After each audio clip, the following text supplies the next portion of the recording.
अर्थानं आजारमुक्त आणि औषधमुक्त जीवन जगण्यासाठी काय करावं लागेल याबद्दल एक 2 मिनिटं बोलणार आहे. ते तुम्ही शांत चित्तानं ऐकून घ्या आणि कोणाला काही प्रश्न असतील तर पण तुम्ही विचारू शकता. मी आपल्याला सांगू इच्छितो की खऱ्या अर्थानं जीवन जगत असताना आज जर आपण बघितलं तर आजार बऱ्या करण्यापेक्षा आजार कशामुळे होतं हे आपण जाणून घेणं महत्वाचं आहे. आजार म्हणजे काय तर मी आपल्याला आमच्या अभ्यासातून सांगू इच्छितो की आजार खऱ्या अर्थानं जो आपण आपल्या शरीरातला कचरा आहे तो जर बाहेर नाही गेला तर तो आजार रूपात बाहेर येतो आणि मग त्याला आपण आजार म्हणतो. मग अगदी थंड तापापासून असू दे कॅन्सर पर्यंत कोणताही आजार असू दे फक्त एकच कारण आहे की आपल्या शरीरातला कचरा बाहेर न गेल्यामुळे तो आपल्याला आजार होतो. नाहीतर निसर्गाने किंवा देवानं आपल्याला पृथ्वी तलावर जे जन्म दिलाय किंवा जन्माला घातले ते माणूस म्हणून जन्माला घातले ते 100 वर्ष जगण्यासाठी किंवा प्रत्येक मनुष्य प्राणी हा पृथ्वी तलावर जन्माला आलाय तर 100 वर्ष आयुष्य घेऊनच आलाय.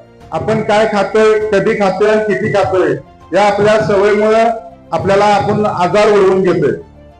तर मी आपल्याला सांगेन की खऱ्या अर्थानं आजारमुक्त जर जीवन जगायचं असेल तर रोज सकाळी आपण सकाळपासून जर सुरुवात केली तर रोज सकाळी उठल्यानंतर मलासनमध्ये बसून म्हणजे आपण इंडियन टॉयलेटला ज्या पोझिशनला बसतोय त्या पोझिशन मध्ये बसून किमान 1 ग्लास गरम पाणी आपण रोज पिलं पाहिजे.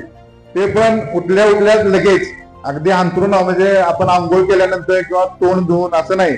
जी लाळ आहे आपली जी रात्रभर तोंडामध्ये लाळ तयार होते ती लाळ त्या गरम पाण्याबरोबर पोटात गेली पाहिजे.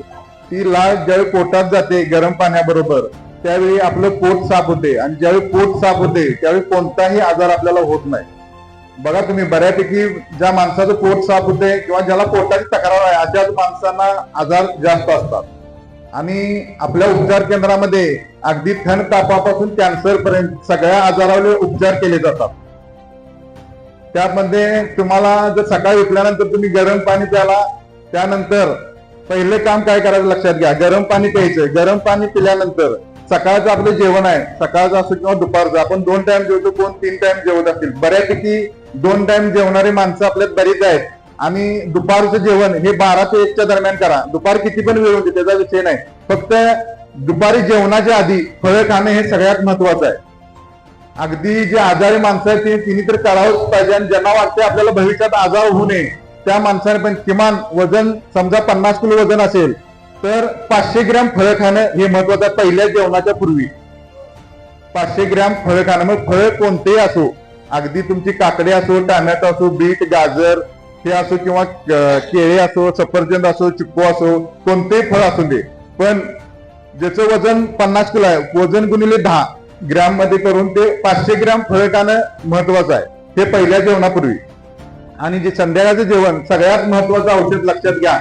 बघितलं तर पृथ्वी तलावर असं बरेच प्राणी बघितलं तर 7 नंतर किंवा दिवस बुडल्यानंतर कोणताही प्राणी काय खात नाही मनुष्य प्राणी सोडून. आपण 10ला 12ला रात्रीला किती पण वेळ आपण जेवू शकतो किंवा रात्री 10ला जेवलं परत 12 वाजता काहीतरी खायचं तरी पण आपण खाऊ शकतो. पण हे सगळ्यात घातक आहे. संध्याकाळी 7 नंतर जे खातोय आपल्याला जे आजार उद्भवतात ते बऱ्यापैकी आजार हे 7 नंतरच्या खाण्यामुळे जे आजार आहेत. आणि अशी कोणाची परिस्थिती नाही की जो माणूस किंवा जे कुटुंब आता 7च्या आत जीवू शकते. प्रत्येक माणूस किंवा प्रत्येक कुटुंब 7च्या आत जीवू शकते. आपल्या दिनचर्या किती जरी फास्ट असली तरी जेवल्यानंतर तुम्ही बाकीचं तुमचं काय काम असेल ते जेवल्यानंतर करू शकताय. पण सगळ्यात महत्वाचं औषध आहे की 7च्या आत जेवणे आणि हे करणं सगळ्यांनी महत्वाचं आहे. जर प्रत्येक माणसानं 7च्या आत जेवायला चालू केलं तर 21 दिवस फक्त करून बघा. फक्त 21 दिवस करून बघा. संध्याकाळी 7च्या आत जेवणे आणि चहा पूर्ण बंद करायचा. दूध आणि दुग्धजन्य पदार्थ कुठलाही घ्यायचं नाही.